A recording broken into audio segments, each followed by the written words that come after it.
नमस्कार, अटेंशन में आपका स्वागत है और मैं हूं आपके साथ मनोज वर्मा। और आज बात करेंगे यूजीसी को लेकर सुप्रीम कोर्ट की एक टिप्पणी की। आज हम इतिहास के एक ऐसे मोड़ पर खड़े हैं जहां भारत के सर्वोच्च न्यायालय ने एक बुनियादी सवाल पूछा है। क्या 21वीं सदी के लोकतंत्र में न्याय का पैमाना धर्म होना चाहिए या संविधान?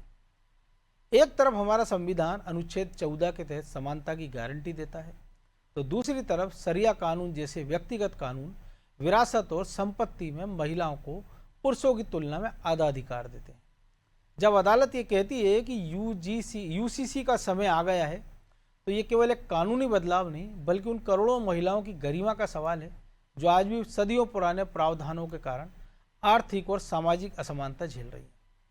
सवाल ये उठता है कि क्या समानता लाने के प्रयास में हम अपनी विविधता को तो नहीं खो देंगे, और क्या राज्य को नागरिकों के व्यक्तिगत और धार्मिक मामलों में हस्तक्षेप करना चाहिए? सबसे महत्वपूर्ण यह है कि क्या कानून थोपने से सामाजिक सुधार संभव है या ये सुधार समुदाय के भीतर से आना चाहिए? इन सवालों पर आज चर्चा करेंगे, लेकिन पहले रिपोर्ट देखिए।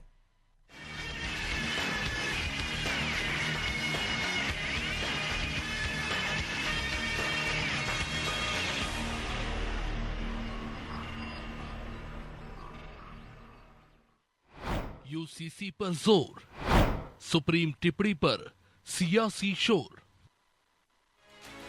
मोदी सरकार के अहम एजेंडे में शामिल यूनिफॉर्म सिविल कोड यानी यूसीसी एक बार फिर चर्चा के केंद्र में है। इस बार बहस की वजह बनी है सुप्रीम कोर्ट की एक अहम टिप्पणी। सुप्रीम कोर्ट ने मंगलवार को सुनवाई के दौरान कहा कि अब समान नागरिक संहिता को लागू करने का समय आ गया है। अदालत ने 1937 के शरिया कानून से जुड़े प्रावधानों को मुस्लिम महिलाओं के लिए भेदभावपूर्ण बताते हुए दायर याचिका पर सुनवाई करते हुए ये टिप्पणी की। कोर्ट का कहना था कि सभी धर्मों की महिलाओं को समान न्याय दिलाने के लिए एक समान कानून की जरूरत महसूस की जाती है। अपनी टिप्पणी में सुप्रीम कोर्ट ने इस बात पर भी जोर दिया कि अगर अदालत शरिया उत्तराधिकार कानून को निरस्त कर देती है तो इससे कानूनी शून्य की स्थिति पैदा हो सकती है, क्योंकि मुस्लिम उत्तराधिकार को नियंत्रित करने वाला कोई स्पष्ट वैधानिक कानून नहीं। ऐसे में इस पूरे विषय पर फैसला करना संसद और सरकार के अधिकार क्षेत्र में आता है। यानी अदालत ने इस संवेदनशील मुद्दे को विधायिका के विवेक पर छोड़ना ही बेहतर बताया है। याद हो तो मोदी सरकार के तीसरे कार्यकाल का 1 साल पूरा होने से पहले बीजेपी ने एक वीडियो जारी किया था जिसमें सरकार की उपलब्धियों के साथ आने वाले एजेंडे की झलक भी दिखाई गई थी।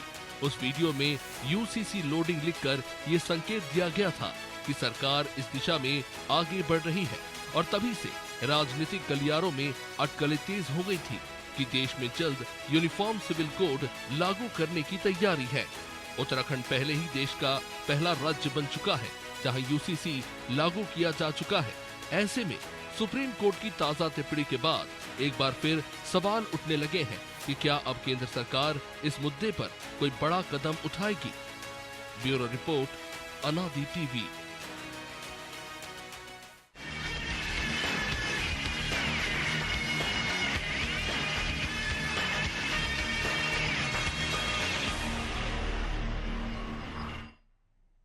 तो इसी पर चर्चा करने के लिए हमारे साथ जुड़ गए हैं वरिष्ठ पत्रकार रमेश शर्मा और हमारे सहयोगी ब्रजेश चौक से। बहुत स्वागत है शर्मा जी आपका अनादि टीवी में। और आज एक बार फिर शरीयत के कानूनों को लेकर सुप्रीम कोर्ट ने एक टिप्पणी की और पूछा है कि क्यों ना यूसीसी लागू कर दिया जाए। और ये पहली बार नहीं है कि समान नागरिक संहिता की बात लागू करने की बात हो रही है। अदालत समय समय पर कहती रही है, कुछ राज्यों ने अपने स्तर पर प्रयास किया है, लेकिन जब देश की बात आती है तो फिर उसमें ये देखा जाने लगता है कि ये तो हिंदू विरोध, ये मुस्लिम विरोधी बिल है, ये मुस्लिमों के खिलाफ लाया जा रहा है। चाहे वो यूसीसी की हम बात कर ले हम, या एनआरसी की बात कर ले हम, या उससे जुड़े जो भी प्रावधान है, कि लंबे लंबे हम आंदोलन देखते हैं। लेकिन सबसे बड़ा सवाल यही है कि अगर ये सुधारों की अगर बात हो रही है कि ठीक है, अगर कानून से ना कर रहे हैं कि भीतर से सुधार होना चाहिए, तो भीतर से सुधार होने के लिए तो 75 साल हो गए अब आज़ादी के। क्योंकि अगर हिंदू समाज भी यही सोच रहा होता तो ना तो हमारे सती प्रथा रुकती, ना हमारे यहाँ बाल विवाह रुकते। देखिए, मोटे तौर पर यहाँ पर 2 बातें हैं। एक तो देश का संविधान और दूसरे नागरिक अधिकार, ये 2 अलग अलग बातें हैं। संविधान में यदि हम खुद को धर्मनिरपेक्ष बात करते हैं, तो स्वाभाविक रूप से किसी धर्म के विशेष प्रावधान संविधान पर हावी नहीं होना चाहिए। किसी भी व्यक्ति का धार्मिक जो यात्रा है, धर्म की जो आस्था है, वो उसकी अपनी व्यक्तिगत है। वो उसके अपने परिवार में हो, अपने समाज में हो, अपने धर्म स्थल पर हो।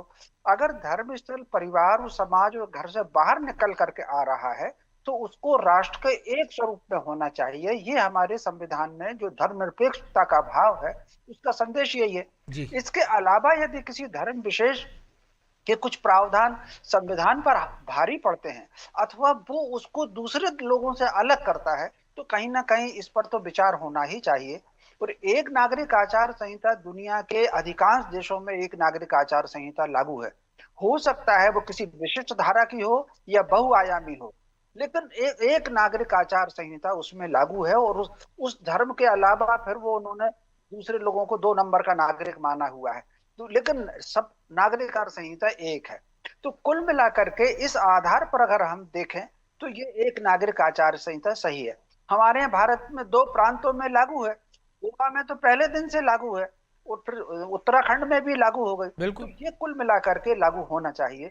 और स्वाभाविक रूप से अब भाजपा की अगर हम बात करें, तो भाजपा और उनका जो पूर्व स्वरूप जनसंघ, उस जमाने से वो एक नागरिक आचार संहिता बात करते थे। और उनका तो नारा ही था कि एक देश में 2 निशान, एक देश में 2 विधान, नहीं चलेंगे नहीं चलेंगे, ये उनका नारा भी था। तो स्वाभाविक रूप से इस दिशा में अब सुप्रीम कोर्ट ने भी जो काम किया है, सुप्रीम कोर्ट ने भी जो बात कही है, वो उन्होंने खुद निर्णय ना ले करके संसद के ऊपर और विधानसभा के ऊपर टाला है। तो अब स्वाभाविक रूप से इस पर सरकार को कुछ निर्णय लेना होगा। लेकिन अभी जो राजनीतिक राष्ट्रीय और अंतर्राष्ट्रीय परिस्थितियां हैं, उस बीच में वो कुछ निर्णय जल्दी लेंगे, अभी ये नहीं कहा जा सकता। एक बात कहकर के मनोज जी मैं अपनी बात को विराम दूंगा। आप अगर देखें तो ये डिवाइड एंड रूल की जो पॉलिसी अंग्रेजों ने रखी थी, ये शरीयत का कानून भारत के संविधान में लंबे समय से नहीं था, ये 1937 से लागू हुआ है। बिल्कुल। और ये शरीयत का कानून भी नहीं है, तो अंग्रेजों का कानून था जो 1937 में जो करके अंग्रेजों ने उसको लागू किया। मुस्लिम पर्सनल लॉ अंग्रेजों के जमाने में बना, और उसके बाद फिर आजादी के बाद उसको जो का तो हमने कंटिन्यू कर लिया। तो उनकी जो डिवाइडेड रूल थी, जातीय व्यवस्था, धर्म की व्यवस्था के आधार पर भारत को बांटना, ये अंग्रेजों का षड्यंत्र था। अब उनको गए हुए 75-78 साल हो गए हैं। हमको इस षड्यंत्र को समझ करके संपूर्ण देश को राष्ट्र नीति और राजनीति और धर्म नीति, ये तीनों अलग अलग होना चाहिए। राष्ट्र नीति में सबको एक स्वरूप में आना चाहिए। उसी दिशा में आज सुप्रीम कोर्ट की ये गाइडलाइन है। जी तो ब्रजेश जी, गाइडलाइन तो है, लेकिन हम देख रहे हैं अगर सरकार जब इच्छा शक्ति दिखाती है तो 3 तलाक खत्म हो जाता है, धारा 370 हम देखते हैं खत्म हो जाती है, राम मंदिर भी बन जाता है, और कई सारे सुधार हम देखते हैं लगातार सरकारें चाहती तो हो जाती है। अभी हमने देखा था, पिछले दिनों में हमने चर्चा की थी कि सुप्रीम कोर्ट ने चुनाव आयोग को लेकर कहा था कि जो खर्चा हो रहा है या जो फ्री की रेवड़ी बांटी जा रही है उस पर कानून बनाया जाए, और यूजीसी को लेकर कई बार सुप्रीम कोर्ट कह चुका है। अब ठीक है कि वो कई बार ये भी हो सकता है वो कानून बनाने का निर्देश भी दे सकते थे, लेकिन एक टकराव हो जाता है फिर कि न्यायपालिका और फिर विधायिका में। लेकिन सबसे बड़ा सवाल है कि जब मुस्लिम महिलाओं की बात हो रही है, लेकिन जब पारसी महिला हों, ईसाई महिला हों, उनके लिए कानून में बदलाव लाया जा सकता है, तो फिर उसी समानता के अधिकार में तो मुस्लिम महिलाएं भी आती हैं, तो उनके लिए कानून में बदलाव क्यों नहीं लाया जा सकता है? वो अगर उनकी क्या गलती है अगर वो किसी दूसरे मजहब में पैदा हुई है? देखिए मनोज जी, निश्चित तौर पर बदलाव होना चाहिए, लेकिन लोकतंत्र में बहुत सारी मजबूरियां होती हैं। आप देखिए कि यूसीसी को लेकर सरकार ने एक तरह से पहल भी की थी, लोगों के बीच में लाए ताकि इस पर संवाद हो। हम आज यूसीसी पे बात कर रहे हैं, इससे पहले तो कोई बात भी नहीं करता था कि इस तरह के बदलाव हो सकते हैं। यही वो केंद्र सरकार है जिसने कानून में बहुत सारे बदलाव किए हैं दौर के साथ। आप देखिए पूरे कानून की धाराओं में बदलाव हो या न जो वो गैर जरूरी हो गए थे उन एक्ट को बाहर करना हो, क्योंकि अंग्रेजों के दौर से जो कानून बना हुआ था वो समय के अनुसार, परिस्थितियों के अनुसार अब उसमें बदलाव की जरूरत है। क्योंकि आपको आईटी एक्ट भी लेकर आना है, क्योंकि अब दौर अलग हो गए, अपराध अलग तरीके से हो गए। तो संविधान में, कानून में लगातार बदलाव होते रहे समय के अनुरूप। समय के अनुरूप ही 3 तलाक के कानून में बदलाव हुआ। लेकिन एक साथ यदि किसी को कोई कानून का बदलाव करने से निश्चित तौर पर लोकतंत्र में दिक्कतें होती हैं, मजबूरियां होती हैं, क्योंकि एक नैरेटिव सेट करने की। यूसीसी पे जब बहस शुरू हुई थी तब क्या नैरेटिव सेट करना है कि आदिवासियों को भी, हम अमेरिका में देखते हैं कि बाकायदा वहां पे समान नागरिक संहिता लागू है, लेकिन आदिवासियों के लिए एक अलग कानून भी लागू है वहां पे, बाकी के लोगों को समान है। तो अब यहाँ पे बदलाव करने की एक तरह से कोशिश की जा रही है। जिस तरह से हम देख रहे हैं संपत्ति, एक तो हो गया आपका लॉ, हो गया कि आपराधिक मामलों का, एक सिविल हो गया। तो आप देखिए सिविल में आप देखिए 3 तलाक के मामलों में बदलाव हुआ ना, महिलाओं ने उसको एक्सेप्ट किया है। अब उसी में यदि बदलाव होता है कि महिलाओं को वैसे ही अधिकार मिले हैं, मुस्लिम महिलाओं को खासकर, कि यदि संपत्ति में भी बराबर का हिस्सेदार होना चाहिए बेटा बेटी में, तो बदलाव करने की दिशा में काम कर रही है ना सरकार। लेकिन पूरे देश में एक साथ सहमति नहीं बन पा रही ना, लेकिन राजनीतिक एजेंडे हैं सबके अपने। यदि कांग्रेस इसकी खिलाफत करने भाई इसके लिए क्यों कानून बनाना पड़े? मान लीजिए एक पिता है कि वो अपने बेटे को आधी जायदाद दे दे और उस आधी से आधी बेटी को दे, उसके लिए तो कानून की जरूरत नहीं है ना, ये तो समाज के अंदर से ही बदलाव आ सकता है। समाज में भी बदलाव आ सकता है ना, जागरूकता लाई जा सकती है। लेकिन आ रही है क्या? कई बार कई चीजें आपको कानून के माध्यम से रोकना पड़ती हैं। जैसे आपने जिक्र किया कि बाल विवाह कानून के माध्यम से ही रोकना पड़ा ना, आपको डर दिखाना पड़ा। अभी भी हम सुनते हैं कितने किस्से आ जाते हैं कि भाई कुछ क्षेत्रों में बाल विवाह करने की कोशिश की जा रही है, बालिका वधू जैसे मामले आ जाते हैं। तो आप देखिए कानून कहीं ना कहीं रोक रहा है ना उसको। तो कानून की जरूरत होती है समाज में सुधार करने के लिए। सती प्रथा भी क्या ऐसे ही रुक गई कि समाज में जागरूकता आई और रुक गई? लेकिन एक अभियान चला ना, इसके बाद कानून हुआ, तो कानून का डर भी जरूरी होता है। तो समाज में जागरूकता लाना चाहिए। एक तबका होता है, सरकार की भी कोशिश है कि समाज में जागरूकता आए। आप देखिए महिलाओं में जागरूकता आई ना, मुस्लिम महिलाओं में, तो उन्होंने एक समर्थन किया, बहुत सारे लोगों ने समर्थन किया 3 तलाक के कानून को लेकर। तो वो जागरूकता लाना भी जरूरत है। इसका काम समाज का भी है, समाज को आगे आना चाहिए। जो मुस्लिम समाज के लोग हैं उनको, जो पढ़े लिखे लोग हैं, बुद्धिजीवी लोग हैं, उनको आगे आना चाहिए। समाज ऐसे उदाहरण, जैसे एक ही उदाहरण की हम बात करें, सुमैया राणा समाजवादी पार्टी की नेता है, 3 तलाक के खिलाफ खुलकर बोलती थी, और जब उनके साथ ऐसा हुआ तो वो फिर उसी कानून के साथ न्याय मांगती फिर रही है। तो एक ये लोगों के लिए एक नसीहत भी है ना कि एक आदमी कथनी कुछ होती है और उसकी करनी कुछ होती है। उसकी वजह है ना, मैंने कहा ना, राजनीतिक नफा नुकसान देखा जाता है। चाहते सब हैं कि होना चाहिए, लेकिन उसमें राजनीतिक नफा नुकसान देखा जाता है कि एक वर्ग ऐसा है नाराज ना हो जाए, उस वर्ग के वोट चाहिए उनको, तो उस वर्ग के लिए वो इस तरह के बयानबाजी करते हैं, विरोध करते हैं। तो यदि सुधार की बात करें तो राजनीतिक दल सब में एकजुट हो जाए, तो मुझे नहीं लगता समाज की जरूरत है। सब एकजुट हो जाए, क्योंकि आग लगी है तो उसमें घी कौन डालता है? राजनीतिक दल के लोग डालते हैं। यदि सामान्य नागरिकता संहिता की बात हो रही थी यूसीसी की, तो कौन इसका विरोध कर रहा था? निश्चित तौर पर राजनीतिक दल विरोध करते हैं, वो सिर्फ हवा देते हैं, लोग विरोध नहीं करते।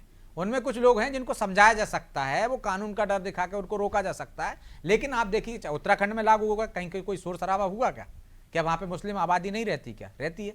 गोवा में लगातार आप देखिए, तब से अंग्रेजों के दौर से है ना, जब उसका विलय हुआ गोवा का भारत में, तब से वहां लागू है। तो क्या वहां मुस्लिम नहीं रहते? लेकिन पालन करते हैं ना वो। तो आप देखिए ये कहीं ना कहीं राजनीतिक दल ये नहीं चाहते हैं, या जो वोट बैंक की राजनीति उसकी वजह से लागू नहीं हो रहा, नहीं तो कभी लागू हो जाता है। इसमें दिक्कत कहां? सरकार आज चाहे लागू कर दे, लेकिन उसको भी कहीं ना कहीं डर रहता है ना कि भाई एक नए तरह का विवाद खड़ा हो जाएगा। एक वोट बैंक, आदिवासियों में एक डर पैदा कर दिया जाता है कि नहीं साहब, वो एक तरह के कानून, उनकी भी अलग परंपराएं, वैसी परंपराएं वो बहु विवाह वाली। तो ये जो डर दिखाने की कोशिश होती है ना, उससे ये डरते हैं राजनीतिक दल, नहीं तो आज ही लागू कर दें।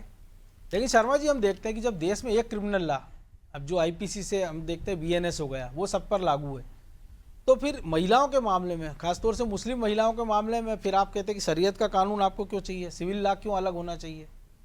क्योंकि अगर फिर ऐसा ही है तो फिर आप बोल दीजिए कि भाई कि क्रिमिनल मामलों में भी शरीयत का कानून लागू कर दीजिए कि कोई चोरी करता पकड़ा जाए तो हाथ काट दीजिए, छेड़छाड़ करता पकड़ा जाए तो आंख फोड़ दीजिए, या मर्डर करता जाए तो संगसारी जो पत्थर मार के सजा दी जाती है, बीच चौराहे पे जब देखते हैं इस्लामिक कंट्रियों में टांग दिया जाता है, वो कर दीजिए, गलत दे दीजिए। लेकिन सुविधा हम देखते हैं कि संविधान की चाहिए और कानून शरीयत का चाहिए। देखिए, मोटे तौर पर अगर आप देखें तो कहीं ना कहीं, जैसा कि ब्रजेश जी ने कहा, राजनीतिक उपयोग और व्यक्तिगत लाभ के लिए धर्म का चोला पहना गया है। धर्म को दिखा करके केवल और केवल लाभ की बात है।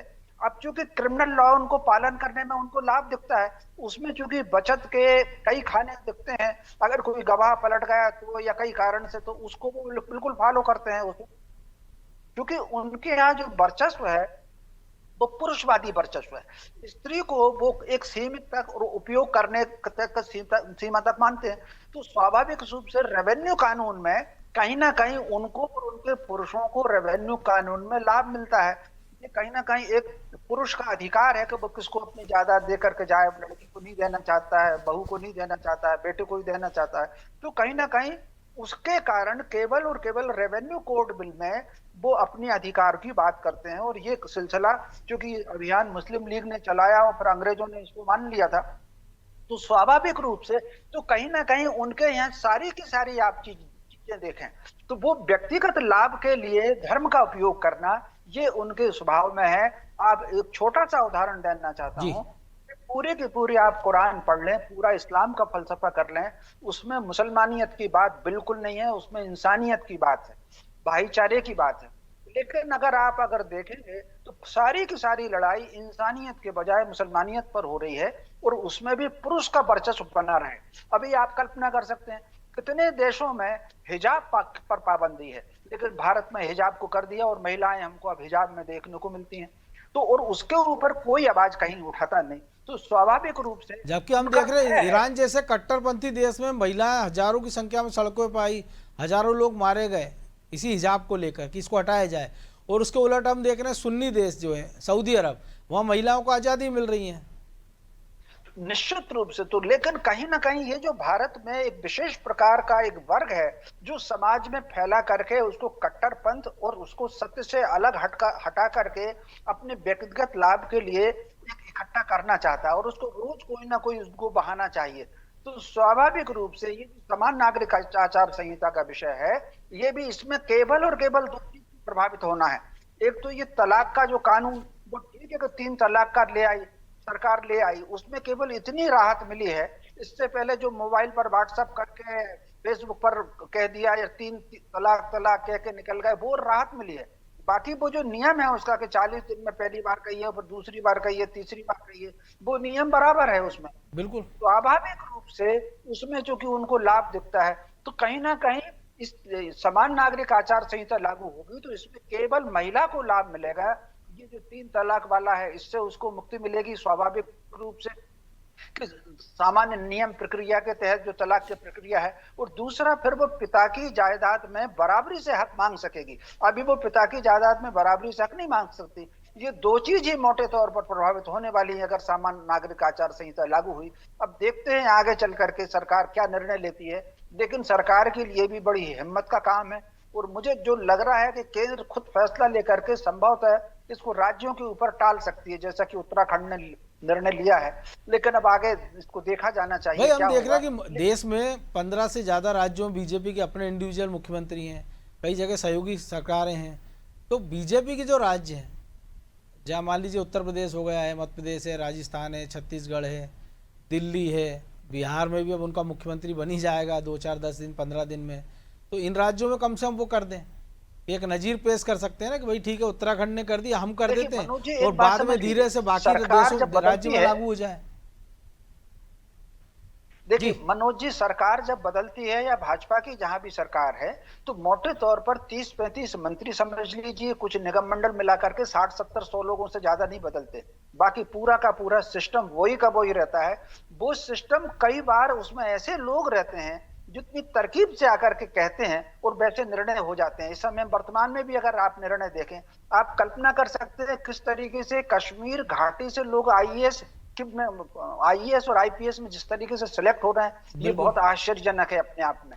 तो मोटे तौर पर सरकार में बैठ करके कौन व्यक्ति क्या निर्णय ले, कौन व्यक्ति अडवाणी जी को जिन्ना की बाजार पर लेकर के चला जाए, ये बहुत आश्चर्य होता है।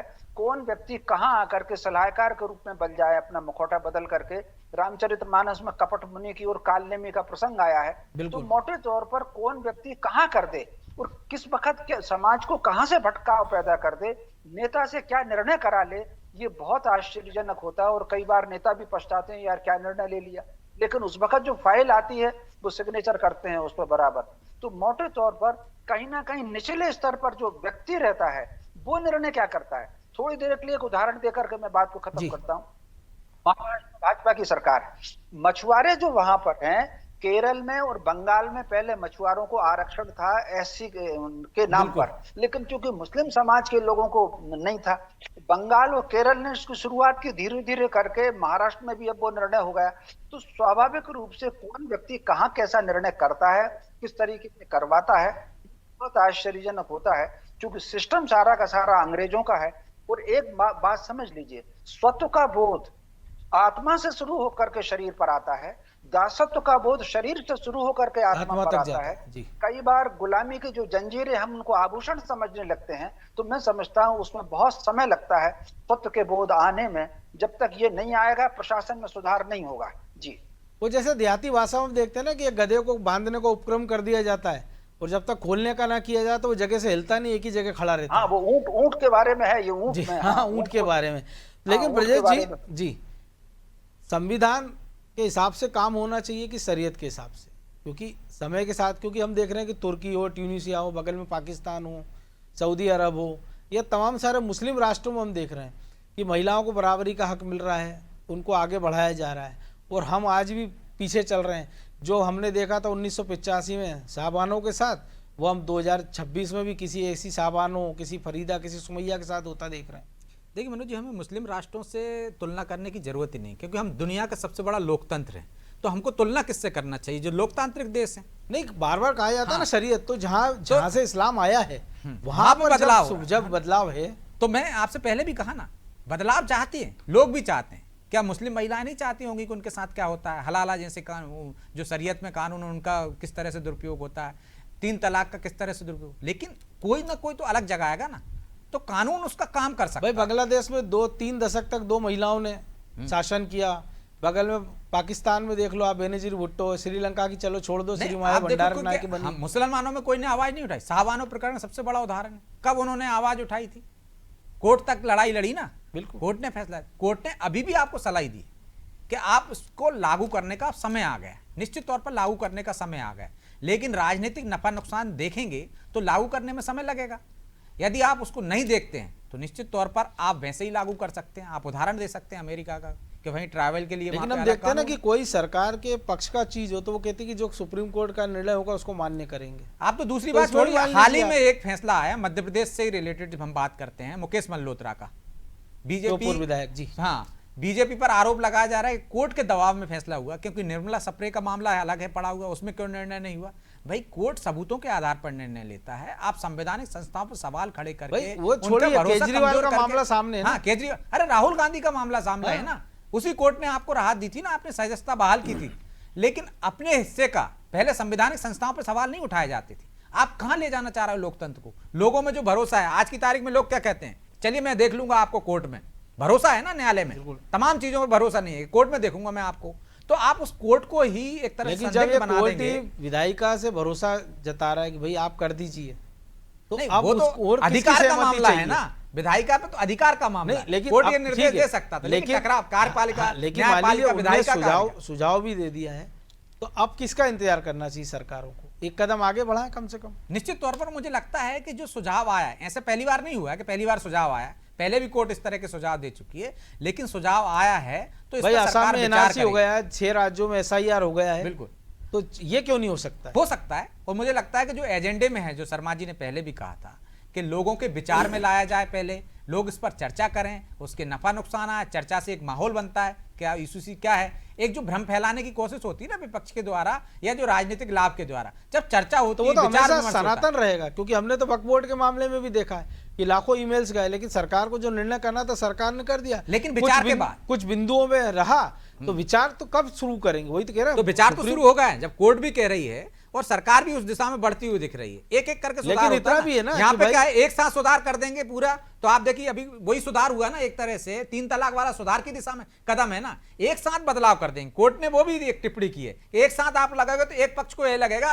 कि हमें दबाया जा रहा है, तो आप उसको लेकर धीरे धीरे करोगे तो लोगों की मानसिकता बनती जाती है। लेकिन अब 80 साल लगभग होने वाले हैं और कितनी धीरे चलेंगे ये तो पहले समय की बात है। सरकारों ने नहीं किया ना, लेकिन कम से कम ये तो आज कि बहुत आगे पहुंच चुके होते। अगर बहस शुरू की है तो मुझे लगता है इसको और आगे बढ़ाया जाना चाहिए और किसी तार्किक परिणाम पर पहुंचना चाहिए, ना कि केवल जुबानों जमा खर्च होना चाहिए। बहुत धन्यवाद शर्मा जी आपका चर्चा में भाग लेने के लिए। तो सार यही है कि कौन सा धर्म श्रेष्ठ है या किसकी प्रथाएं पुरानी है। सवाल यह है कि क्या हम ऐसे भारत की कल्पना कर सकते हैं जहाँ एक ही घर की 2 बेटियों के अधिकार केवल इसलिए अलग हो क्योंकि उनका जन्म अलग अलग मजहबों में हुआ है। अगर न्याय अंधा होता है तो उसे धर्म देखकर फैसले नहीं करने चाहिए। सुप्रीम कोर्ट की टिप्पणी केवल एक सुझाव नहीं बल्कि एक अलार्म है। अब समय आ गया है कि हम व्यक्तिगत पहचान और संवैधानिक समानता के बीच की लकीर को पहचानें। कानून का काम समाज की कुरीतियों को संरक्षण देना नहीं बल्कि उन्हें सुधारना है। मजहब बदल सकता है, इबादत के तरीके बदल सकते हैं, लेकिन न्याय का तराजू हर नागरिक के लिए एक ही होना चाहिए, क्योंकि जब तक हर नागरिक कानून की नज़र में समान नहीं होगा तब तक हमारी आज़ादी अधूरी है। अटेंशन में आज इतना ही, मुझे दीजिए इजाज़त और आप देखते रहिए अनादि टीवी। नमस्कार।